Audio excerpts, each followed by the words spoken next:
Wind in Elden Ring is interesting. Storm-based Ash of Wars and spells don't have a designated elemental damage like lightning or magic.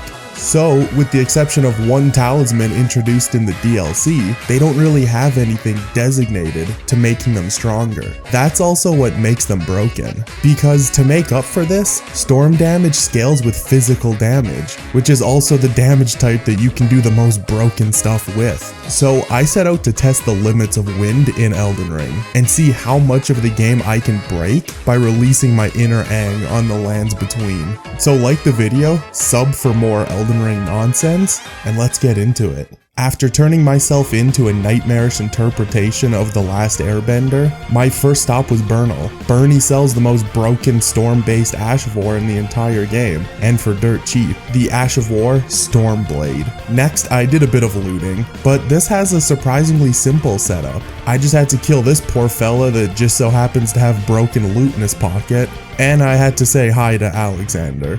And nothing more, just a hello. The weapon of choice for this run is actually in Stormveil, so I had to get past Margit with a +2 default starting class weapon. But Warrior Jar Shard and Golden Vow was all I really needed to still make quick work of him. While Stormblade heavily decreases the odds of a stance break, and it isn't supported by any of the charged attack buffs that can make physical damage so strong, it's still serviceable damage with minimal buffs and a low upgraded weapon. Plus, Margit's biggest strength is being able to catch you in his stun lock combos, and Stormblade lets you keep distance, which prevents him from doing it. So even though the damage isn't min-maxed out the ass yet, and completely trivializing bosses, it still counters Margit pretty well. But with the Big Omen dead, I was allowed into Stormveil, which meant some of the most crucial items for the run, starting with the weapon. I decided to say hi to my boy Rajier, so he'd give me his weapon after killing Godric, and I'll explain why when it comes up. But then I was able to grab the Iron Wet Blade for the rapier when I got it, and the Ash of War for Stormcaller, for a particular garbage gank fight later. Then I quickly took out patches as well for all the feet I can bite after a boss. The crafting recipe for the Gold Pickle Foulfoot is just so incredibly useful, especially in a run when you're trying to stack your stats like crazy. And although my weapon was still weak, Godric is criminally weak. A fun fight that stops feeling satisfying after a first playthrough. But he was mandatory to take out before getting my weapon and really showing how silly wind is in Elden Ring. So I wasn't complaining about taking him out in a bit more of a slow fight and not completely wiping him in 3 hits.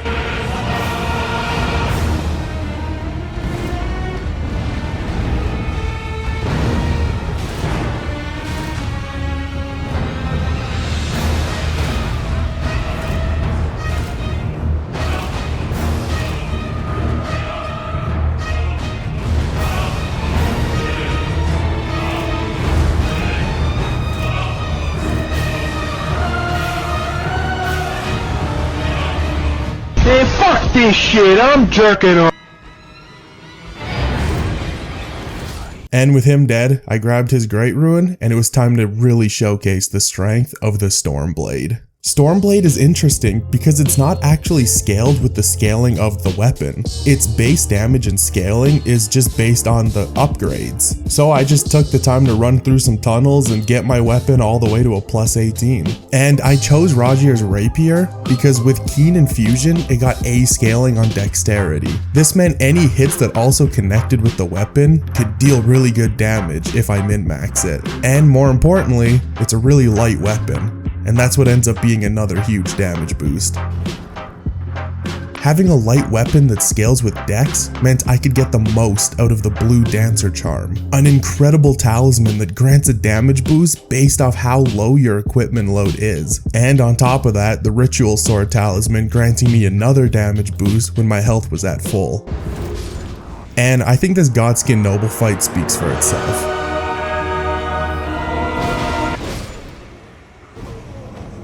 Okay, not this one, the next one.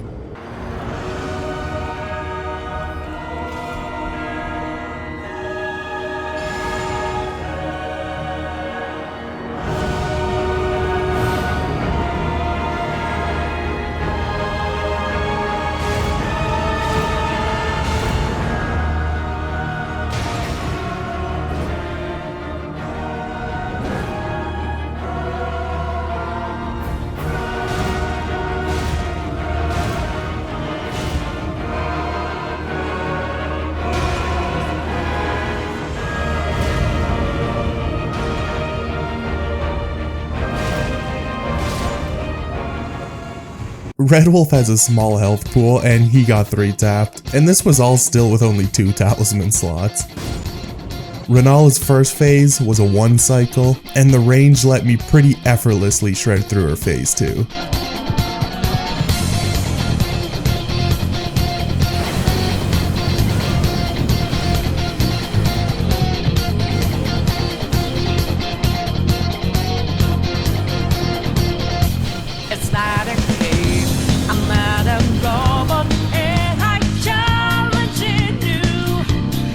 Even into Alta's level scaling and only 3 talismans, it still destroyed the Draconic Tree Sentinel. It would have been a 10-second fight if he wasn't a little rat that spammed fireballs.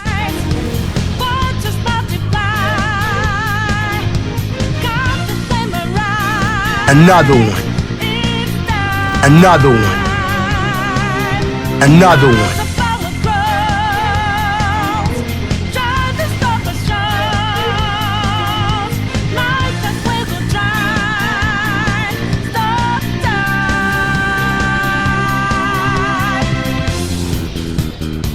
I took advantage of the sewers as well as the Falling Star Beast and Kaled to get the smithing 7s that I needed.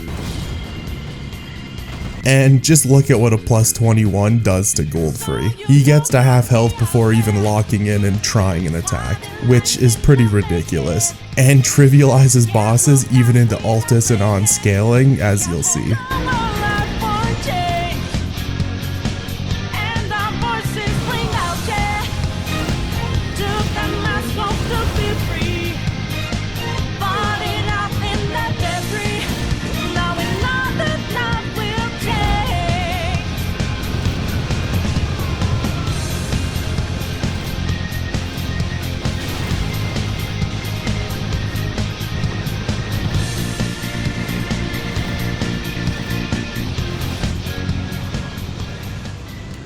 After running through mountaintops, I also did Vare's quest to get to Mohg's house and snag a couple smithing 8s, bringing my weapon to a plus 22, and it was bitching Fire Giant.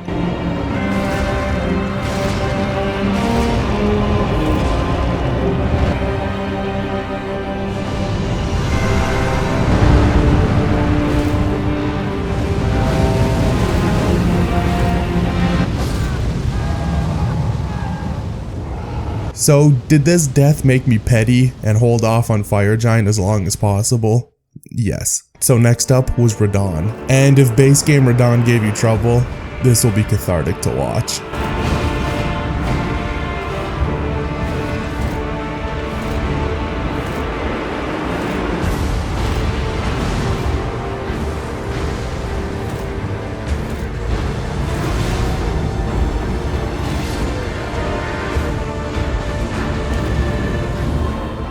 Since Fire Giant still had me real passive aggressive, I decided to knock out a bunch of optional stuff. So I did what was needed of Ronnie's quest, and took out Sewer Mohg to get to the Deep Root Depths. I barely had to respect Mohg or Astel. My damage output paired with how little of a time commitment Stormblade even is, means I can greed like crazy and absolutely wail on them. As long as you know what moves are mandatory to respect and not punish, these bosses get shredded in under a minute.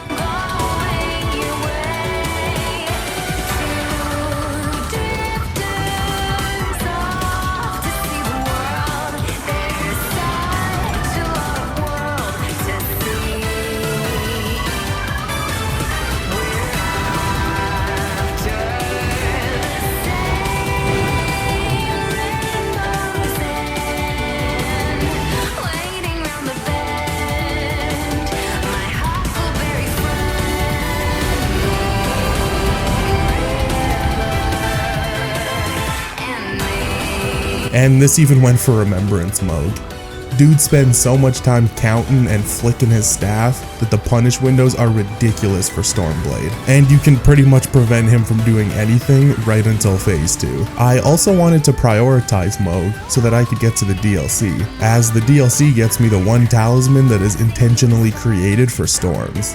The Enraged Divine Beast talisman, dropped by the Dancing Lion's Remembrance, as well as the head that he drops, granting an additional boost.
It was a sloppy fight, but Dancing Lion is a bit of a pushover, and you can slap him around pretty easy. And with that, the build is really at max power. Next up, I farmed the fellas on the branch for the Guardian Sword Spear, as it has great dex scaling as well, and it can hold the Ash of War Stormcaller that we grabbed earlier. I grabbed the Smithing Bell Bearing to get it higher upgraded,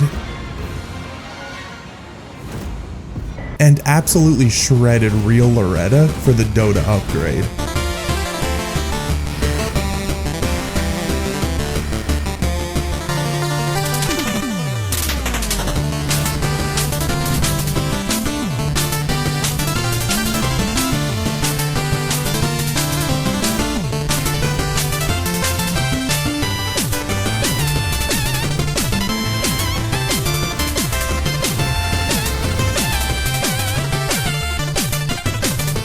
And now, the reason for Stormcaller. NPC weirdos can absolutely dodge Stormblade, and instead of trying to deal with all three of these losers at once spamming the dodge button, I just did this.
With some big base game progression down, I wanted to dip my toes in the DLC with Messmer to Litmus test the damage. The large health pools of most of the DLC bosses obviously make the fight take a little longer, but once again, you can really get in punish windows. A lot more than you'd think. With how long a lot of skills in Elden Ring take to actually use, it's surprising how quick this one is, especially for how good it is. But I did get trolled by Messmer a little after not respecting him enough.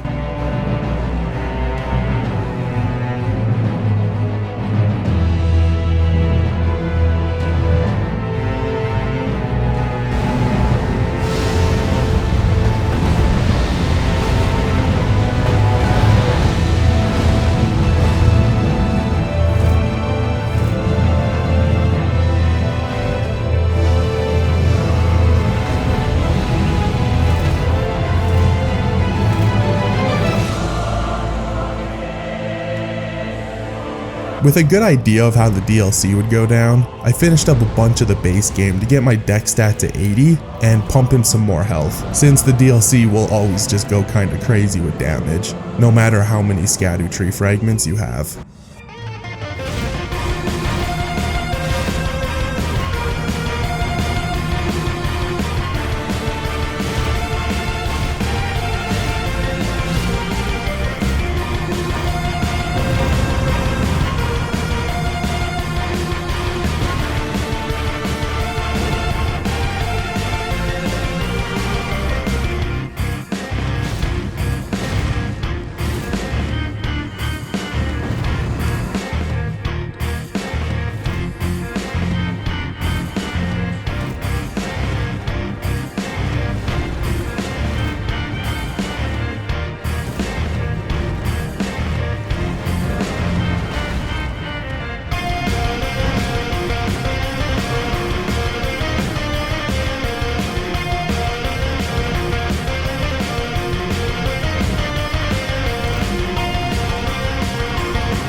The two bosses in Pharaoh Missoula got absolutely destroyed, but Gideon was Gideon, and his entire difficulty is based on how spammy he's feeling on that particular day.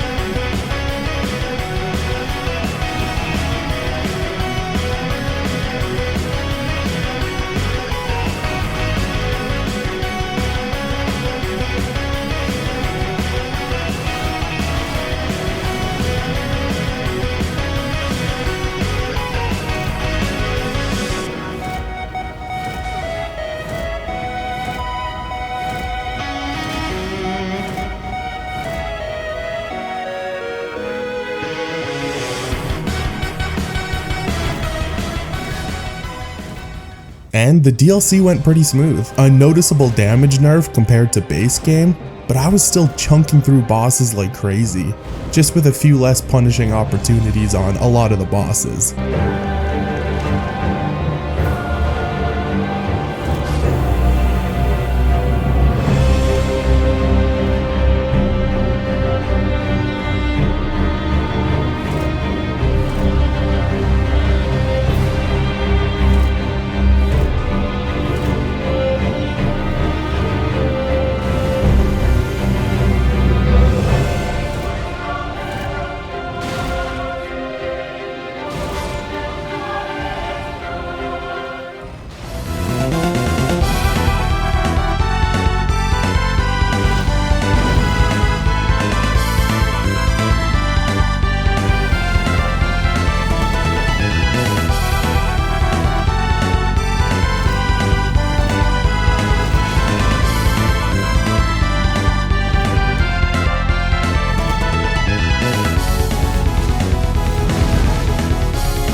Summoning for Letta made it a really easy fight. As the NPCs get too focused on dodging Reduvia spams, you just get to chill at a distance and Stormblade them for pretty free. And this was even one of the easier Radahn fights. Typical melee punish windows and good damage throughout made it go really well.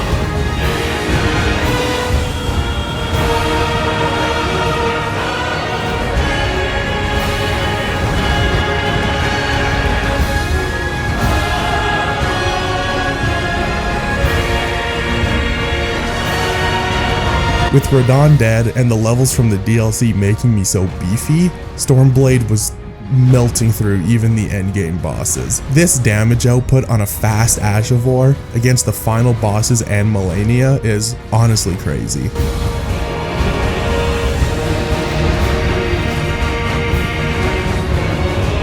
The only health pool that actually felt substantial was Placidusax, because of his resistances to all physical damage except Pierce.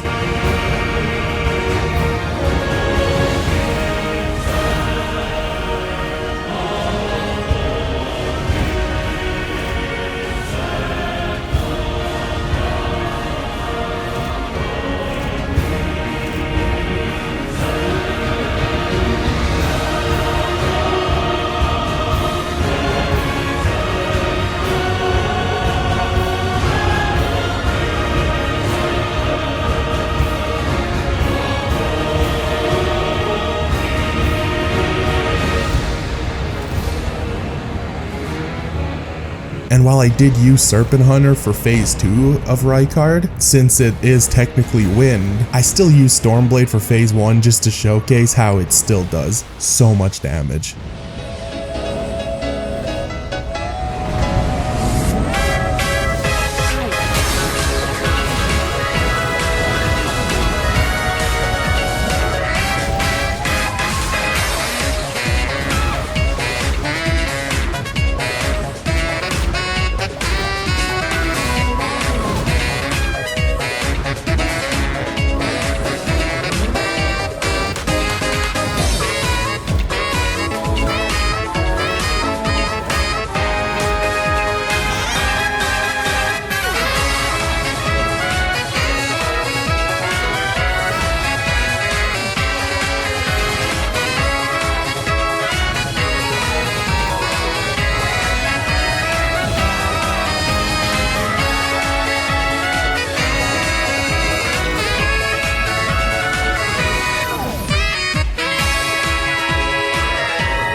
But that was that, and it's safe to say that wind absolutely crumples in Elden Ring. And oh my god, I forgot Raylana.